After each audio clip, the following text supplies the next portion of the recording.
네, 여러분 안녕하십니까. 뉴스앤 이슈 시작하겠습니다. 오늘 함께 하실 네 분 먼저 좀 소개해 드리도록 하겠습니다. 이준석 바른미래당 전 최고위원, 조대진 변호사, 장경태 민주당 청년위원장, 장해찬 평론가 나오셨습니다. 어서 오십시오. 예.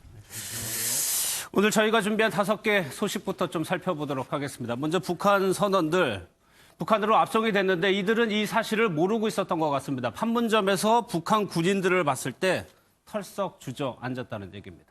정경심 교수에 대한 공소장도 공개가 됐습니다. 일단 현재까지는 조 전 장관을 제외하고 조국 전 장관 일가가 모두 공범으로 엮여 있습니다. 정치권과 홍콩 소식까지 다양하게 살펴보도록 하겠습니다. 첫 번째 이슈는 북한 선언들 관련 문제인데 이 과정을 보면 좀 논란이 되고 있는 부분이 있어요. 그러니까 본인들은 북한으로 북송이 되는 거를 모르고 눈을 가린 채 포승실에 묵혀서 옮겨졌단 말이에요.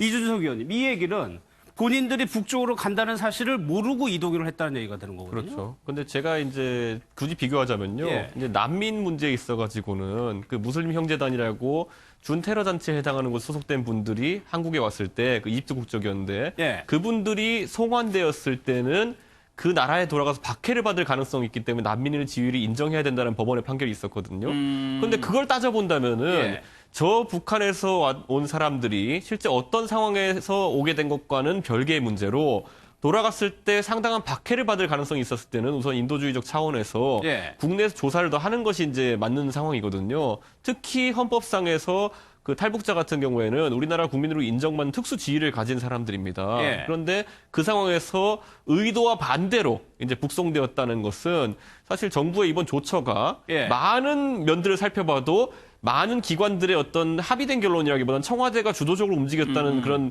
뉘앙스의 증언들이 나오고 있는데 그렇다면 왜 그렇게 했어야 될까? 바로 직전에 지난달입니다. 사법부에서 그런 어떤 박해 가능성이 있는 사람에 대해 가지고는 난민의 지위까지 인정해야 된다는 판결이 있었음에도 불구하고 정부가 급하게 나선 것에 대해 가지고 많은 국민들은 뭐 다른 사정이 있었던 것 아닌가 혹은 북한과의 다른 형태의 비선 소통이 있었던 거 아니냐 이런 의심을 가질 수밖에 없는 상황입니다. 그러니까 북한군을 보고 털썩 주저앉았다는 거는 그만큼 놀랐다는 얘기가 되는 건데 조대진 변호사님 글쎄요. 호송하는데 원래는 이게 북송을 할 때는 적십자가 동원이 되는데 이번에는 경찰 특공대가 동원이 됐다는 것이 이준석 최고위원이 얘기한 것처럼 이게 청와대가 컨트롤 타워 역할을 한 거냐 한 것 아니냐는 좀 의구심이 나오는 대목이거든요. 네, 그렇죠. 근데 이게 뭐 좋은 일, 뭐 홍보해서 널리 알릴 일은 아니기 때문에 뭐 이렇게 뭐 관계부처의 협의를 뭐 공개적으로 할 그런 시간은 없었을 것으로 보입니다. 그런데 그럼에도 불구하고 기순 의사가 정확하게 있었는지의 여부에 대해서 판단을 조금 했어야 됐을 필요가 있어 보이고요. 그리고 기순 의사가 이제 있었다 없었다 좀 번복이 좀 됐었나 보더라고요.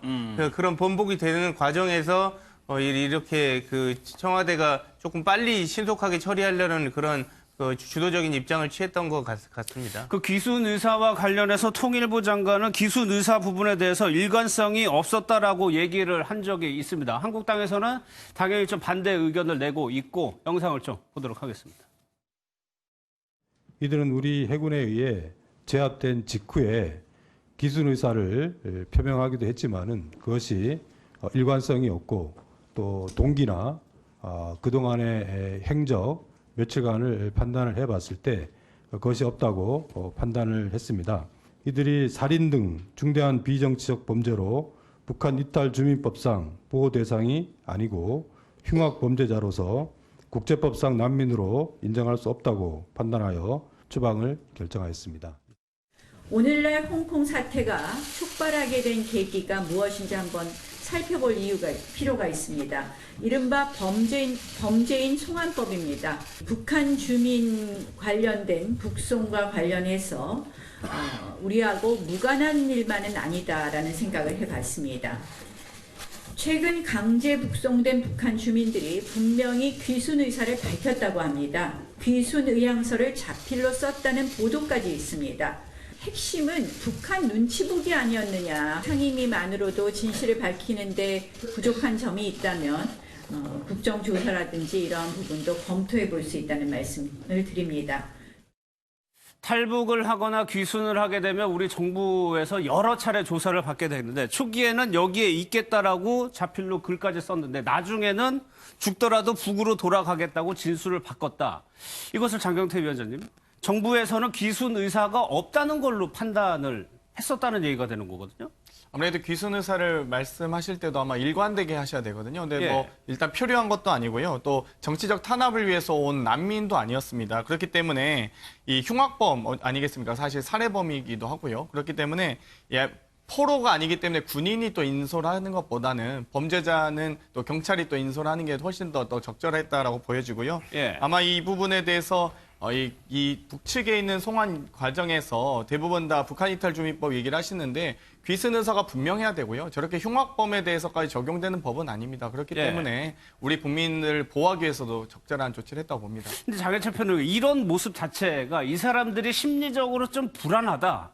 이런 거를 보여주니까 좀 시간을 길게 잡아가지고 좀 오랫동안 관찰해야 되는 거 아니냐는 지적도 좀 나오거든요. 그렇기 때문에 이번에 총 닷새, 그러나 실질적으로 조사하는 기간이 이틀에 불과한 것 같은데 예. 그 기간이 너무 짧았기 때문에 여러 가지 갑론을박과 추측성 의혹을 할 수밖에 없는 상황이고요. 말씀하신 것처럼 여러 극한의 상황에서 갑자기 이렇게 또 북한을 건너와서 우리 측에게 납포가 된 상황에서는 심리적 불안을 느낄 수밖에 없습니다. 여러 가지 말들이 오락가락하는 게 당연한데 그 말이 오락가락하다고 해서 귀순 의사가 없는 것으로 본다면서 안대를 채우고 제갈까지 물려가면서 이 사람들을 북한으로 보내는 것이 과연 이 정부가 그토록 강조하는 인권에 걸맞은 모습인가? 예. 거기에 대한 의문이 들고요. 보통 탈북 주민들 우리가 납포하거나 표류한 것을 구조하게 되면 그 지역에서 신문을 보통 이틀에서 3일 이상 받고 나중에 중앙에 합동신문으로 데려오는 게 일반적인 조치라고 북한 전문가들이나 국정원에서 이야기를 합니다. 예, 예. 그런데 이번 같은 경우는 하루 만에 바로 합동신문이 이어졌고 이전에 탈북자들이 넘어온 것과 비교해봐도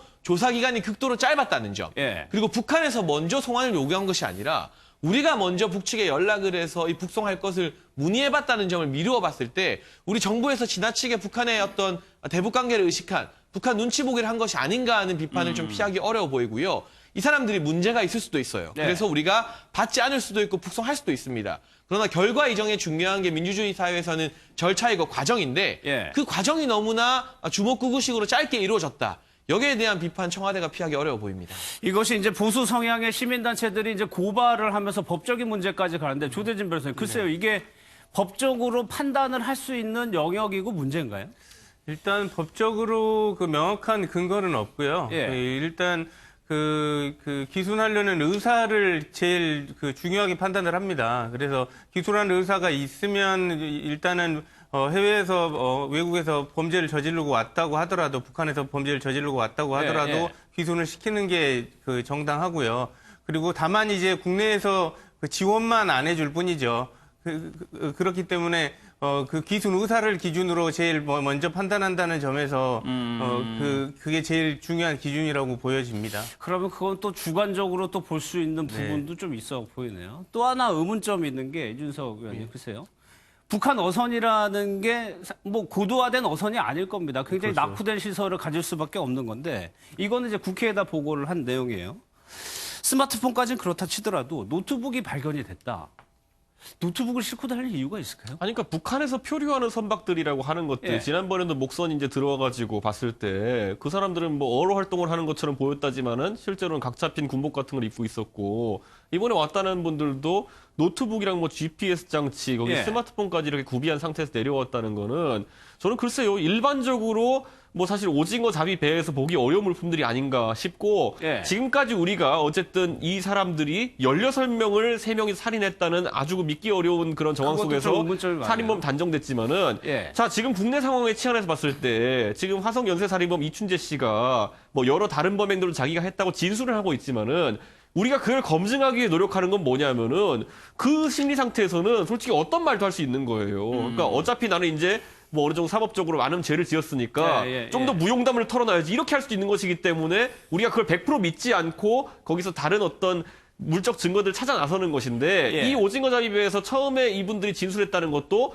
16명이 죽었다고 하는데 예. 뭐 혈흔 감식을 해서 16명이 혈흔이 나온 것도 아니고, 사실 뭐 아주 급하게 이제 아까 언급되었지만은 한 이틀 남짓한 조사를 통해 가지고 16명의 살인범이다? 이게 지금 일반적으로 우리나라에서 살인범에 대해서 단정 짓는 그런 절차인지, 저는 예. 그 판단은 사법분만이 내릴 수 있고 그게 예. 지금 상황에서 충분한 시간이 아니었기 때문에 많은 예. 사람들이 과연 16명이 탔긴 탔던 것이냐. 왜냐하면 공개된 사진을 보면 선박도 협소하고 그 안에서 살인이 뭐 2명씩 불러냈다고 하지만은 예. 모르게 직접적인 불가능하다는 뭐 어려웠을 거란 증언도 있죠. 그런 예. 어떤 증언이 있기 때문에 저는 지금 상황에서 이렇게 급속하게 덮으려고 하는 것보다는 이번에 딱 배 묶어서 끌고 오는 영상 정도 사진 정도만 공개할 것이 아니라 실제로 조사하는 과정에서 어떤 예. 이유로 이분들이 살인자라고 단정하게 됐는지 이런 근거 좀 제시해야 될 걸로 보입니다. 정부에서 조금 더 정보를 제공하는 거는 어떨까 싶다는 좀 생각이 듭니다.